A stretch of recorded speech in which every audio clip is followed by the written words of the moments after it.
ఏదో ఆందోళన నీ జీవితంలో ఉందా? ఒకలాంటి వెలితి.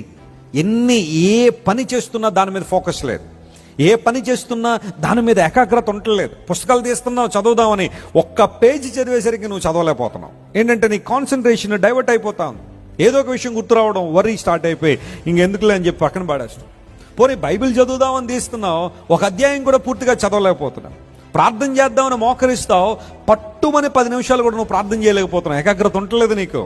ఏదో ఒక విషయం నిన్ను వెనకకు లాగుతుంది. చింత, కలవరం, వేదన ఒక క్యాన్సర్లా భవిష్యత్తు పట్టేసిందేమో. యేసు నామములో విడుదల కలుగును గాక. గట్టిగా చెప్పండి ఆమేన్. దేవుని బిడ్డలు ఏ ఒక్కరు కూడా చింతకు, కలవరానికి, ఆందోళనకు బానిసలు కాకూడదు. We rejoice in the Lord. మన దేవునిలో ఏం చేయాలా? ఆనందించాలా, ప్రభువులో సంతోషించాలా. సమస్త ఆనందముతో దేవుడు మనల్ని నింపుతున్నాడు. సమాధానంతో మనల్ని నింపే దేవుడు ఆయన. ఒకవేళ ఈరోజు నీ చేయి